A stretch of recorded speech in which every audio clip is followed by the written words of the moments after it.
Okay, mga kamukil. Nakikita nyo mga kamukil. So, this guard, no? Hindi ito sponsor mga kamukil. Ito yung pinili natin. Full body na safety harness yung pinili natin dito mga kamukil. Kasi need talaga ng safety harness, no? Iniisip ko mga kamukil, marami tayong mga project.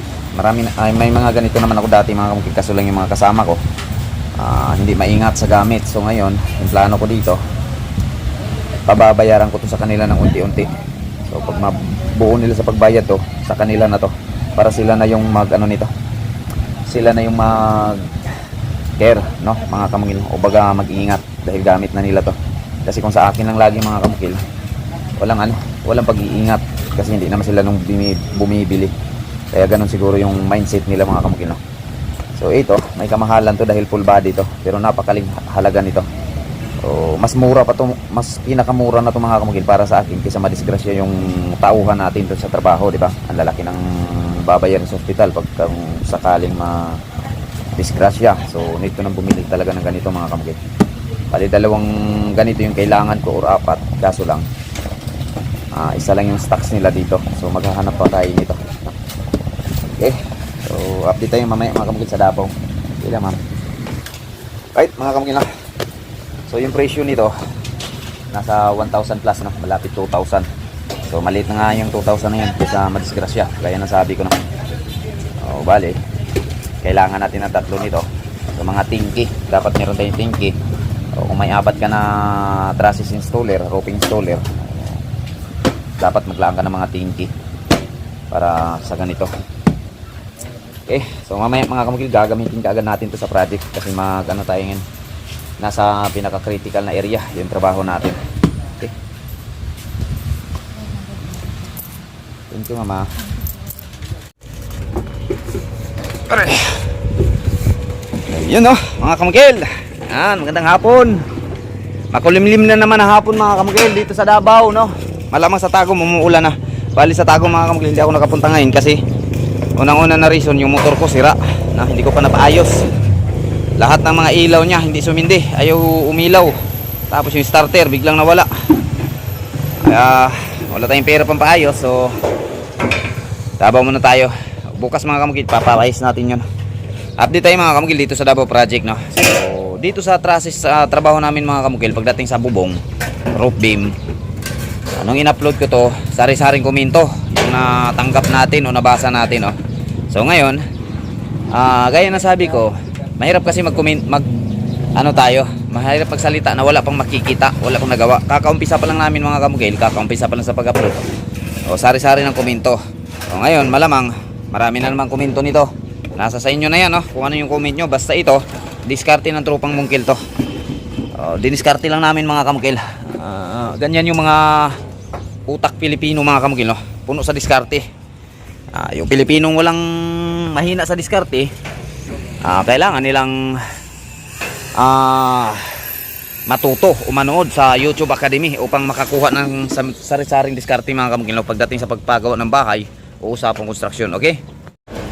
Yan mga kamuna, as you can see mga kamukil, yan Master Bonnie nagbubuhos na ng rope beam, no? Pero nagbubuhos na ng rope beam, formado na yung bubong namin. Kulang na lang mga kamukil, bububungan na lang siya, pero hindi pa pwede, naka-primer na. Pero ngayon pag kami nagbubuhos ng rope beam, see, kakaiba mga kamukil, no? Ayun yung sinasabi ko sa inyo mga kamukil, no? Na kahit ako mga kamukil, nakakahiya po na mag-judge tayo kaagad sa trabaho ng isang tao. Kaya pinapatapos ko muna mga kamukil bago ako mag-comment, bago ako magsalita, no? Kasi nakita na natin kung ano yung kakalabasan. Ang hirap kasi sa atin, hindi pa natapos, binabatok agad tayo, no? Di ba? Normal lang yan kapag kabuhay social media pag-uusapan. So ayan. So baliktad, di ba? Dapat nauna muna yung roof beam sa paggawa bago itong trusses. Usually yan mga kamukil na ginagawa sa construction. Pero sa amin mga kamukil, bakit na iba? Nauna yung bubong sa pagkaporma bago nag-roof beam. Kakaiba rin mga kamukil, di ba? Yun yung mga discarding tropang mungkil mga kamukil, no? Ayan, no? Buhos na ng roof beam, pero tapos na yung forma ng bubong. ito na yung pinaka-forma niya. At hindi lang yan mga kamungkil yung ginawa namin dito. Kaninang umaga, dahil gaya na sabi ko sa inyo mga kamungkil, may dikto dito, may loop bid to sa pinakataas na invisible siya, hindi siya makikita, hindi siya mahahalatang may loop dito sa taas. Ginawa ko na rin siya mga kamungkil. Hindi pa nabuhusan o yan o. Ginawa ko na rin. So ganun katibay ito mga kamungkil o. Napapansin nyo, itong bakal na ginawa nating tawag nito runner, kain niya sa buhos yan mga kamukil. Ayun o, nakapatong pa yun sa bakal. Ayun o, oh, ba? Ganon din yan, lahat ng schedule kung ano yung makikita nyo dito, ganon din doon. So itong opening na to, dito dadaan yung hagdan. Yan o, dito, mula dito. So itong ginawa kong loop mga kamukil, queen size to. Mas malaki pa to sa queen size bid, no? Yung ano nya, yung lapad niya. So yung taas naman niya mula doon papunta dito. Ayan o, kasi ito yung gusto ng may-ari. Gusto niya ng ganito para hindi masayang itong nasa taas. Kaya binago yung forma ng bubong, ginanito niya. So gaya ng sabi ko, hanggat ikakasaya ng may-ari o kliyente natin, gagawin natin, diba? Basta hindi lang ikakapapahamak nila mga kamukil. Yun yung pinaka-importante. Kung sa tingin natin na medyo pigado, pahamak sila sa gusto nilang mangyari, edi pagsabihan natin. So ito, nung inoffer ni ma'am sa akin, inalyze ko rin, no? Inalyze ko rin kung pwede ba, pwede ba. So nakikita ko mga kamukil, wala namang problema. O, ganito na yung nangyayari. So mangyayari dito mga kamukil, sasidingan natin to dito. Sasidingan to ng hardiplex, tapos may kisame din. Kung ano yung forma ng ating trusses, ganun din yung forma ng kisame. O, maglalagay tayo ng ilaw dito. Papagandahin natin to dito sa loob mga kamukil ito. Itong part na to. So, hindi lang to dito mga kamukil, pati sa baba, no? Lahat na maganda to. Pati itong roping. So yan, dahil yung pinakaunang schedule sana dito mga kamukil, sa kisame dito sa ating pinakabulada is hardiplex. Ngayon, in-offer ko kay ma'am, wag hardiplex. Ceiling metal cladding tayo para long lasting, no? Higit sa lahat, hindi na tayo gagastos ng pintura. Napakaganda pang tingnan. Abangan nyo rin mga kamukil yung installation namin dito sa ceiling metal cladding. O, unti-unti na siya na forma. While si Master Boyet, o kagabi, nakikita yung komento na yun mga kamukil, ako po'y saludo doon. Aminado akong may pagkakamali ako doon, no? At sinasabi ko naman sa inyo kung ano lang yung pagkukulang ko dito, yung mga safety harness namin. So ngayon mga kamukil, nakikita nyo, parang aso na sila mga kamukil, oh. Naka-harness na, di ba? Ayan, oh, may harness na. So yun po yung isa sa ginawa ko sa komento. So tama naman po yun. Salamat sila sa pag-comment mo. So kung magmamatigas lang tayo o nagbibingi-bingihan lang ako mga kamukil, nakakahiya naman po sa kanila, sa mga nag-comment na hindi natin gagawin. Tama nga naman, malaking project na to, bakit hindi tayo bibili, di ba? Ayan na, so dadagdagan ko pa yan mga kamukil. Dapat meron akong 5 ganyan. So sa ngayon mga kamukil, yan lang muna, 2. O basta yung isa niyan mga kamukil nasa 2,000 plus, yung isa naman malapit 1,000. Yung nasa belt lang siya, yun kasi full body yun eh. Ayan o. So yun yung diskarte ng tropang mungkil, oh. Napurma na yung bubong, pero ngayon pa nagbuhos ng roof beam. Master Bone, ano Master Bone? Ayaw nilang maniwala ba? Master Bone, ayaw nilang maniwala sa diskarte mo ba? Posible ba daw? Okay, nakikita na nila talaga. Pwede pala, no? Na magpapatay tayo ng pupormahin natin ng bubong na wala pang roof beam, na hindi pa tayo nakabuhos ng roof beam. So gaya na sabi ko sa inyo mga kamukil, tayo mga Pilipino, napaka-utak natin, napaka-bright natin, di ba? Napaka-bright natin, napaka-talino natin, kaso lang minsan ang talino na yun hindi pa natin pinapalabas. Tinatago-tago pa natin. Ano yung dahilan kung bakit nakatago siya? Natatakot tayo. Yun yung isang reason kung bakit hindi tayo uunlad, aasinso dahil sa takot mga kamukil. So kapag ganitong senaryo, buhay kontraktor ka, alisin mo yung takot sa sarili mo, no? Importante, gagawin mo kung ano man yung plano na ikakabuti. So ito mga kamukil, ayan na siya.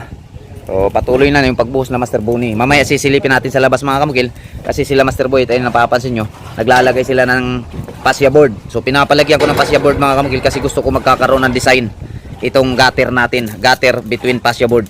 May design yan dyan mga kamukil, para maganda siya. O gagastos naman lang din yung may-ari na malaki, isusulit na lang natin, di ba? Kasi medyo may pagbabago dito mga kamukil, ng konti. O may-ari at saka ako yung nag-ano dito, nagkaugnayan na. Okay, so dito Tapos na rin yung kulang dito mga kamukil pagpa-primer. O matapos sa pagbuhos to bukas pa talaga yung target na matatapos sa pagbuhos to kasi unang-una kulang na kami sa simento and then yung bakal may pagkukulang na rin. So meron pang balkoni na titirahin namin. Hinihintay ko pa yung signal ni ma'am kung ano yung gusto niyang bali sa bubong dyan. O hindi pa siya nakapag-desisyon. O nag-send naman ako sa kanya sa mga gawa ko pagdating sa sa roofing installation, design ng mga roof. So siguro desisyon na lang yung hinihintay ko. So yung kulang sa bakal dito mga kamukil, yung balkoni natin, tapos yung itong natin, loop dito sa roof beam, loop bed natin, no. Parang pan third floor na to mga kamukil, no. Pan third floor na to siya dito. Kung napapansin nyo yung kalangitan mga kamukil, grabe. Malamang sa Tagum ang lakas na ng ulan ngayon, no. Kasi kahapon alauna pa lang o 12 noon pa lang, grabe na yung ulan sa Tagum, oh. Ayun, oh. Napakaganda kapag mataas yung bahay natin yan mga kamukil, third floor yan, no. Pero sa baba nakikita nyo, mangilan-ngilan pa lang. So may mga nung nagsimula kami nag-construct dito mga kamukil, kami pa lang yung nag-construct. So ngayon marami nang nagko-construct, masisilip natin sa taas. Dami na pa lang nagko-construct, sumasabay. Ayan mga kamukil, yung forma dito. Yun, oh. I-beam yung tinira dun sa kabila, oh. Lapit natin, I-beam din yung binanat nila dun. Sila nagkonkrito, madali lang kasi yan mga kamukil, no. Pero 2 araw na walang nagtrabaho. Siguro ubos na yung budget niyan. O hindi natin alam. Baka hindi sila nagkasundo sa kontraktor or may pagkakamali, no. O yun lang yung mga posibilidad kung bakit hindi natuloy yung trabaho na yan. Yung pinaka-forma, la Master Boy ito. Lalagay ng fascia board sa ating fascia frame. So pag malibot na nila Master Boy sa paglagay ng fascia board, pwede na silang maglagay ng gutter. Kabit na tayo ng gutter. So yung gutter bukas mga kamukil, papipinturahan ko na naman yun. Kasi repaint yun mga kamukil. Ayaw ni ma'am ng ganong klaseng kulay. So kasi may mga gas-gas na yon. Kasi unang-una yung unang nagkontrata dito sa baba is naging back job. So tinanggal namin yung mga gutter na yon. So sayang na magitapon lang bagong bili. O gagamitin yon, i-repaint na lang para pag kabit dito makinis pa rin siya, makinis na makinis. Pero change color na tayo mga kamukil. Gutter at saka roofing, change color na tayo. Ito na, pinaka-forma niya. Sabi mga kamukil, forma na yung bubong, hindi pa. Dito ako natatawa mga kamukil, na forma na yung bubong namin. Pero yung roof beam natin ngayon pa binuhos. Diba? So kung tiba yung pag-uusapan nito mga kamukil, hindi ngayon pwede ko na sabihin, kayo na sabi ko ayaw ko magsalita kung wala pang nagawa, walang nakikita, no. Kung diba yung pag-uusapan nito mga kamukil, yung mga 16mm na yan, yung mga dowel na yan, lahat maka-interlock, makalock yan dyan, makadikit yan, no. Yung mga 16mm na yan, lahat yan, oo. Yan yung maghahawak sa bubong natin, ang dami yan. Lahat ng mga girt natin mga kamukil, may 16mm kaming pinapalaman dyan. So, dyan natin iwiwil lahat ng mga girt na yan, ayan, oh. O dito magpapail tayo mga kamukil. CHB, pyrol yan dyan. Papail tayo dyan. Tapos dun sa kabila, ito naman sa harapan banda, magpapail din tayo dyan. O maglalagay tayo ng air bin dyan. Ventilation nya para yung loop dito sa taas, pan third floor is malamig siya. O syempre kapag tanghali, mainit yung panahon, huwag kang mag-standby dito. Kasi alam mo naman, maganda mag-standby dito pag malinong na yung panahon. Malinong na yung panahon. Gabi, maulan, pwede may standby dito. Lalagyan natin, applyan natin to ng mga lights dito na magandang tingnan.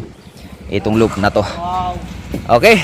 O mamaya mga kamukil, silipin natin yung kabuang forma nitong bahay kung matapos na siyang kabitan ni Master Boyet ng fascia board. Okay?